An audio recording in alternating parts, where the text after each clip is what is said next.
ఎవరి మీదన్నా వైఎస్ఆర్ కాంగ్రెస్ పార్టీ నాయకుల మీద కక్ష తీర్చుకోవాలంటే ముందుగా వారి మీద కొన్ని కథనాలు రాంచుతారు. పుంకాలుగా ఫ్రంట్ పేజీలో కథనాలు రాంచి ఏదో జరుగుతుంది అనేటువంటి భావన ప్రజలు కలిగే విధంగా చేస్తారు. ఆ తర్వాత ఇది చాలా పెద్ద నేరం, ఈ నేరం మీద ఒక సిట్టుని మనం వేయాలి, స్పెషల్ ఇన్వెస్టిగేషన్ టీముని వేయాలి అని ఆయనకి సంబంధించిన పోలీసు అధికారులని, వారి మోచేతు నీళ్లు తాగేటటువంటి ఐపీఎస్ అధికారులని ఒక సిట్టుగా ఏర్పాటు చేసి విచారణ చేసే కార్యక్రమం చేస్తారు.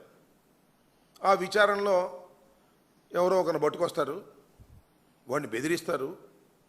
రాంబాబు పేరు చెప్పు, రమేష్ పేరు చెప్పు, సుబ్బారావు పేరు చెప్పు, వాళ్ళ పేరు చెప్పు, వీళ్ళ పేరు చెప్పు అని వేధిస్తారు. వేధించినా కూడా చెప్పలేదనుకోండి, కొన్ని సందర్భాల్లో కొట్టిన సందర్భాలు కూడా ఉన్నాయి.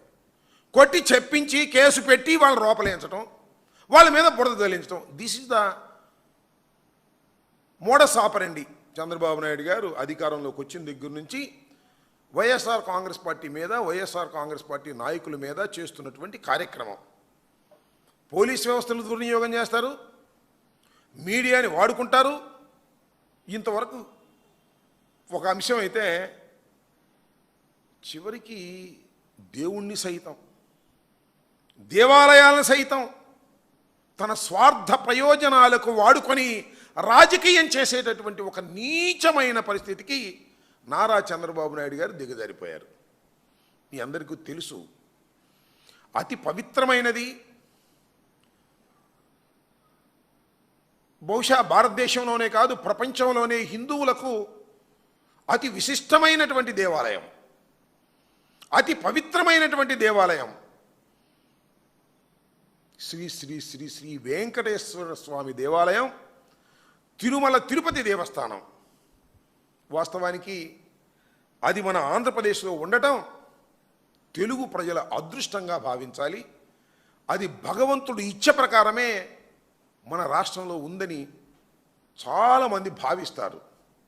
ప్రపంచంలో ఉన్నటువంటి హిందువులు ఈ దేవాలయానికి రావాలని, ఈ దేవాలయంలో దర్శనం చేసుకోవాలని, అక్కడ ప్రసాదాన్ని స్వీకరించాలని తాపత్రయపడుతూ ఉంటారు. ఎక్కడెక్కడి నుంచో లక్షలాది మంది భక్తులు వచ్చి దర్శనం చేసుకుని వెళుతుంటారు. అంత పవిత్రమైనటువంటి దేవాలయం తిరుమల తిరుపతి దేవస్థానం. చంద్రబాబు నాయుడు గారి రాజకీయ కక్షలకు తిరుమల తిరుపతి దేవస్థానం కూడా అతీతం కాకుండా పోయింది. నీచంగా తిరుమల తిరుపతి దేవస్థానాన్ని కూడా అడ్డం పెట్టుకొని రాజకీయం చేసి జగన్మోహన్ రెడ్డి గారి పార్టీ మీద, వైఎస్ఆర్ కాంగ్రెస్ పార్టీ మీద బురద తల్లేటటువంటి కార్యక్రమం నిరంతరం చేస్తూ ఉన్నారు. చంద్రబాబు నాయుడు గారు అధికారంలోకి వచ్చిన తర్వాత, అంటే కూటమి ప్రభుత్వం అధికారంలోకి వచ్చి బహుశా జూన్ 12వ తారీఖున అధికారంలోకి వచ్చింది.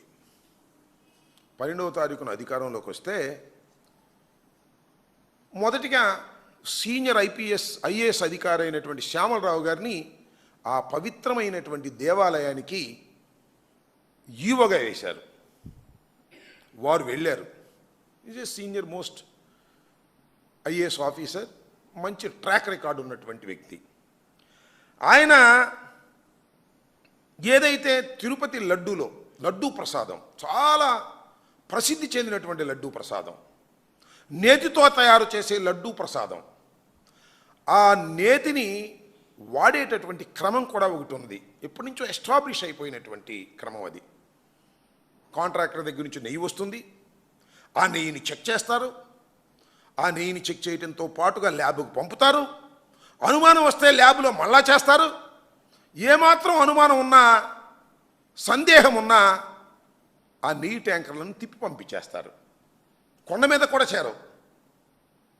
కొండ మీదకు చేరింది అంటే అన్ని పరీక్షలు నెగ్గిన తర్వాత మాత్రమే, ఇది స్వచ్ఛమైన నెయ్యి అని నమ్మిన తర్వాత మాత్రమే కొండ మీదకు తీసుకువెళ్తారు. దాంతో లడ్డూ తయారు చేసి లడ్డూ ప్రసాదాన్ని పంచుతారు. This is the system. ఆ సిస్టంలో భాగంగానే 23 జూన్ని 2024లో, అంటే 12వ తారీఖున జూన్ని చంద్రబాబు నాయుడు గారు ప్రమాణ స్వీకారం చేస్తే వచ్చినటువంటి ట్యాంకర్లని శ్యామలరావు గారు టెస్ట్ చేశారు. టెస్ట్ చేస్తే దానిలో వనస్పతి కలిసిందేమో అనేటటువంటి ఒక అనుమానాన్ని వ్యక్తం చేశారు ఎన్డీడీబీ వాళ్ళు. చేస్తూ దాని కింద మనం ఇంకోటి రాశారు, ఇది కరెక్ట్ కాకపోవచ్చు, అవ్వచ్చు, పరిస్థితులు బట్టి అని రాశారు. వాటిని శ్యామలరావు గారు తిప్పి పంపించేశానని చెప్పాడు. ఇది జరిగిన విషయం.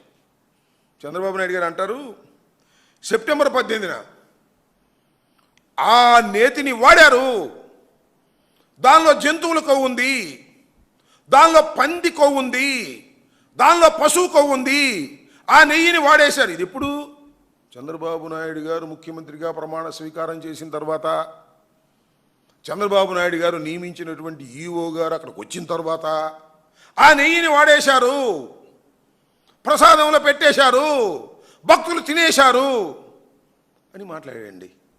ఎంత దుర్మార్గం ఇది. శ్యామలరావు గారిని అడిగితేనే లేదండి ఆ నెయ్యిని వాడలేదని వెనక్కి పంపించేసాం, దానిలో కొద్దిగా అనుమానం వస్తే అని ఆయన చెప్పాడు. ఏమిటి అన్యాయం అంటున్నా? రాజకీయ కక్ష కోసం ఇంత దారుణంగా వ్యవహరిస్తున్నటువంటి వ్యక్తి నారా చంద్రబాబు నాయుడు గారికి దేవుడన్నా దైవం అన్నా కూడా లెక్కలేదు. పవర్ రాజకీయం. జగన్మోహన్ రెడ్డి గారి మీద బురద జల్లటం, వైఎస్ఆర్ కాంగ్రెస్ పార్టీ వాళ్ళ మీద బురద జల్లటం, దేవుణ్ణి అడ్డం పెట్టుకొని అన్యాయంగా అక్రమంగా సెంటిమెంట్తో వైఎస్ఆర్ కాంగ్రెస్ పార్టీ మీద దుష్ప్రచారం చేయటమే ప్రధాన ధ్యేయంగా ఇలాంటి తప్పుడు మాటలు మాట్లాడినటువంటి దుర్మార్గుడు నారా చంద్రబాబు నాయుడు గారు. ఇది నేను ప్రత్యేకంగా చెప్పాల్సిన అవసరం లేదు.